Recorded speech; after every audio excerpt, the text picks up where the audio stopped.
Welcome to r/nuclear revenge, where OP gets roadkill revenge. Our next Reddit post is from Upstairs Feedback. When I was a sophomore in high school, a new guy moved into town, Matt. Matt played guitar and I was a singer. Our love was meant to be. We started dating when I was a junior and he was a senior, ages 16 and 17. Honestly, it was a super cute romance that would probably make a decent Wattpad story. But it wasn't meant to last, as I was moving to a new state at the start of my senior year. This story takes place about 2 weeks before the end of my junior year, and the school and town were getting ready for senior graduation. Matt was my first everything. Losing my virginity wasn't great, but is it ever? Matt and I were awkward, but managed to talk about boundaries before anything happened. In this conversation, we agreed that it was really important to both of us that this stayed private. Absolutely no bragging or being weird around friends. Another guy, Griffin, was a senior and someone who was in our group of friends, but not a close friend. We were all in either orchestra, choir, and/or band.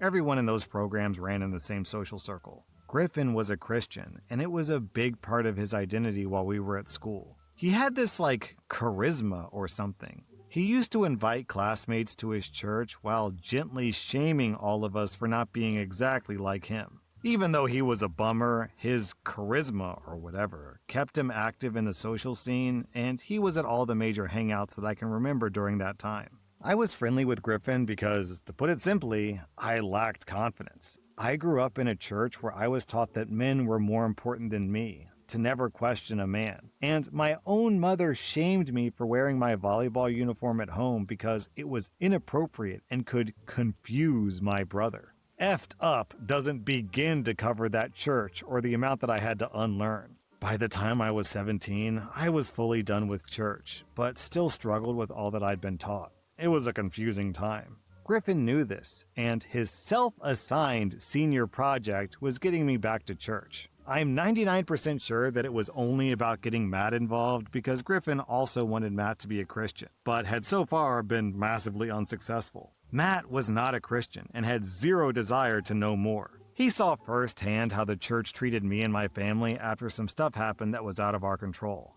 Matt was not a fan. One day, during lunch, I was at my usual table where Griffin sat. I realized I needed something from the choir room, so I left my stuff at the lunch table, not thinking anything about leaving my backpack there. I had no idea Griffin would go through my stuff because that had never happened before, and I didn't have anything of value in there anyways. Well, as it turns out, my journal ends up being valuable because I'd written about Matt and I in there. Griffin thought that he had the ammunition to get me back into church, and I'm assuming Matt was supposed to join us. Griffin proceeded to take my journal and tell basically everyone in our social group, which led to most of the school knowing. A private moment became everyone's, and it was effing humiliating. Thankfully, Matt didn't blame me, even though I felt like it was all my fault. He was more confident than I was, but also didn't get nearly the same shame thrown his way as I was getting. I knew that I was leaving in a few months, so I tried to keep my head down and focus on school. But being called a whore, slut, etc. by people I grew up with,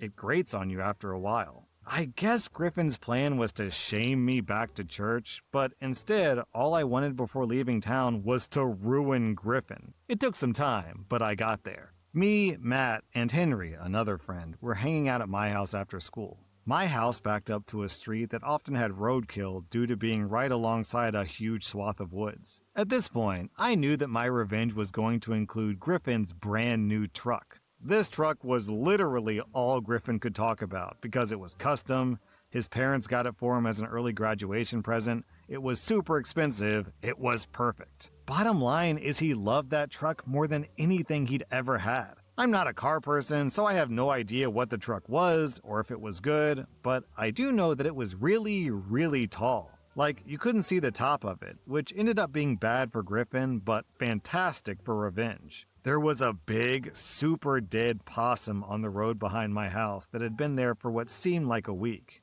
but I don't remember how many days exactly. Gentlemen, we're going to bag up that super dead possum and put it in Griffin's truck. This wouldn't be quite that simple, so we start brainstorming how we can fully get away with this. Griffin lived in the area of town where it was faster for him to walk to school instead of drive.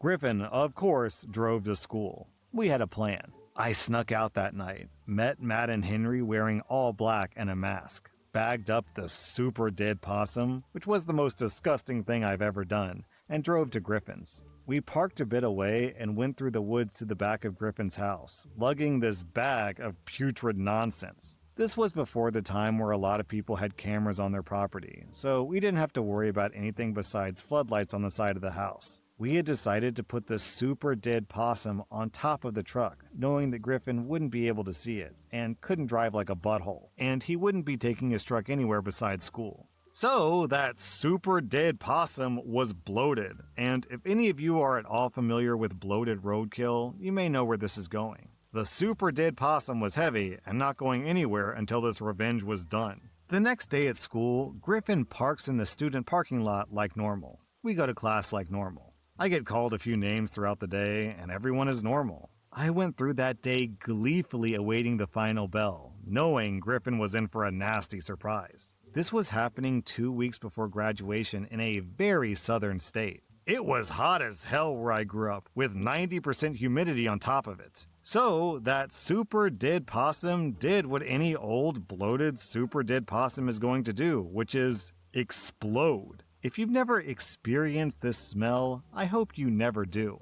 The final bell rang. Matt, Henry, and I strategically placed ourselves a bit behind Griffin so that we could see him once he got to his truck. When you made it to the parking lot, you made it to the smell. It was so horrible. People were gagging, frantically looking around trying to find the source while covering their noses and sprinting to their cars. I knew this plan was going to satisfy my revenge, but never imagined this level of chaos. Griffin gets to his car, and because the super dead possum exploded, he definitely notices it now. Also, his windows were cracked, and all the juice seeped into the windows, seeped into the roof, down the windows, and the inside siding of the doors. There was no way he was driving home, so he had to call a tow.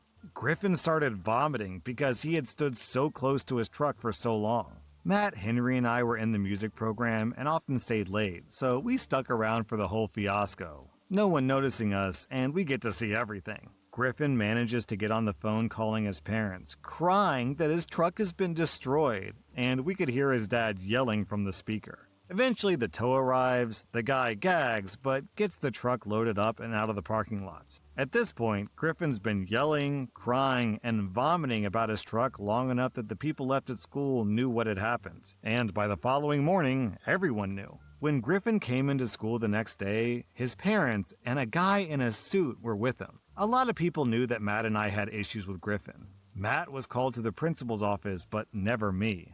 I'll never know the exact reason for this, but it's most likely a combination of not having any physical evidence against Matt or myself, and that no one imagined a woman would be involved in a retaliation scheme so disgusting. Griffin, his parents, and the guy in the suit tried to throw their weight around to get some type of punishment for what happened. But there wasn't really anything the school could do to appease them without knowing who did it or having evidence that it happened at school. There were cameras at the school, but it was clear that Griffin arrived at school with the super dead possum already on his car. Everyone totally knew that Griffin's car was destroyed by Matt, and probably me, but never Henry. There was no reason to suspect Henry. With no proof, though, no one could actually say anything. After that day, people stopped calling me names, and I was mostly ignored until I moved away. If people did have to talk to me, they were polite and to the point. I was told years later that people were genuinely terrified of Matt and I because plenty of stuff had been said, so everyone thought they were going to be next. The super dead possum was very effective. Pretty sure that Griffin's truck ended up being entirely unusable, but I don't know what they did with it. I only know that they spent a lot of time and a decent amount of money trying to get the smell out with no luck. I wouldn't be surprised if every car detailing service within 100 miles was used. Griffin didn't speak to Matt or me for the remainder of my time in that town. He stopped sitting with us, stopped going to events that we were at, and never invited us to church again. I was only around through the middle of summer, but it was long enough to witness a noticeable difference in Griffin's behavior. The graduation ceremony arrived, and being a year younger, I was in the crowd cheering for my friends. This was completely unplanned, but I still get giddy picturing Griffin's face a few decades later. I managed to make eye contact with Griffin after he was done walking across the stage, and I quickly made an explosion motion with my hands and winked. He knew exactly what I meant. That's the only true drop the mic and I'm out that I've ever had. Our next Reddit post is from Throwaway. This happened between me, a 25-year-old guy, and my ex, a 24-year-old woman, over the past few months. The first month of our relationship was amazing, like a dream relationship. We had been friends for a while before she suddenly confessed. I'd hid my feelings as we were meant to only be friends, so I jumped at the opportunity, stating my feelings. The second month was not as bad, only having a single argument as she invited her neighbor over to what was supposed to be a date. After talking it out, we sorted it and made up. The third month was when the problem started. We had planned to have a date on Saturday as she usually worked on Friday. An hour before the date, she texts me saying that she won't be there tonight as she's going to see a movie with a friend. I was honestly furious as I'd already paid the pre-book fee and told her over a week in advance. I tried to call her, but her phone was off. I called her best friend, and he had no idea what was happening either. The next morning I talked to her, and she argues with me, saying I should have told her that it was a restaurant deal, and after about an hour of argument, she finally admitted that she was wrong for what she did. I accepted that, and we took a day break to calm down and clear any bad feelings. After that, the relationship started to decline. I stayed the same, but she started to get more and more distant. Eventually, after 3 weeks of no intimacy, not even kisses, I confronted her asking what was going on. She said she needs a week to think and wanted to be single during that time. I told her I don't mind taking a break if that's what she needs, but I don't see why being single is needed for that. She argued that it's for her freedom, and I realized it was for another guy. We broke up, and she spread lies about me cheating and being abusive. Thankfully, the friend that she spread it to wouldn't believe her, as we had all known each other for years. She was introduced to them through me. Her best friend tried to defend me, and she had blocked him, but he knew her friend group. Through them, we discovered that she had been cheating the last 3 weeks of the relationship, and the friend that she went to the movies with was a Tinder hookup. Then she left me to start dating the new guy.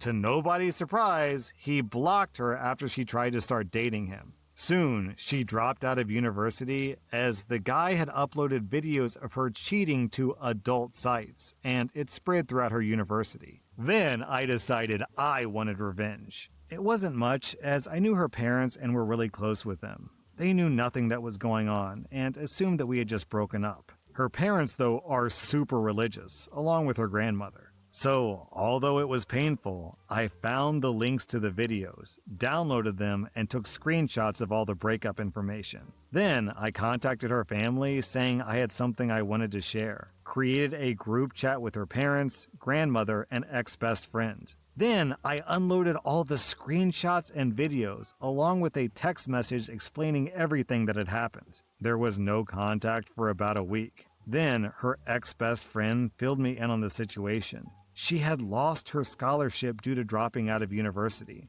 Her grandmother, after seeing the proof, cut her from her will and disowned her, followed by her parents. And since she was evicted from the house and had her support cut off, she was now working a minimum wage job and was sharing a home with friends. That was r/Nuclear Revenge, and if you like this content, check out my podcast where I publish the exact same episodes. Also, hit that subscribe button because I put out new Reddit videos every single day.